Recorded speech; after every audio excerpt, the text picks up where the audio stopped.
Un día Pablo llega a Antioquia, una ciudad de Pisidia, allá ele visitar Noa. A invité a tomar palavra, e ela lá para, assim sem acostumando a pedir silêncio e visa.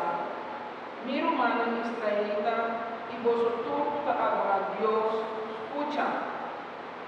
El Dios del pueblo de Israel ha escogido los antepasados.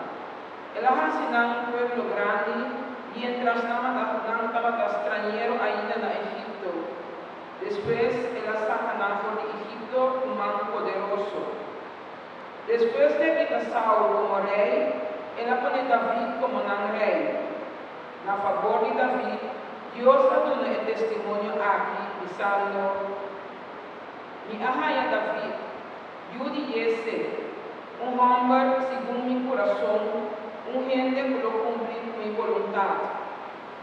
Dios ha cumplido su promesa y por la descendencia de hombre aquí, Dios ha hecho Jesús Salvador de Israel. Prometo el venimiento de Jesús. Juan ha predicado un bautismo y conversión del pueblo de Israel. Ahora Juan estaba llegando al final de su misión y estaba a avisar: a mí no te es un vosotros pensa comitar. No. Después de mí viene uno, no está digno de los que fajan de su sandalia. Palabra de Dios.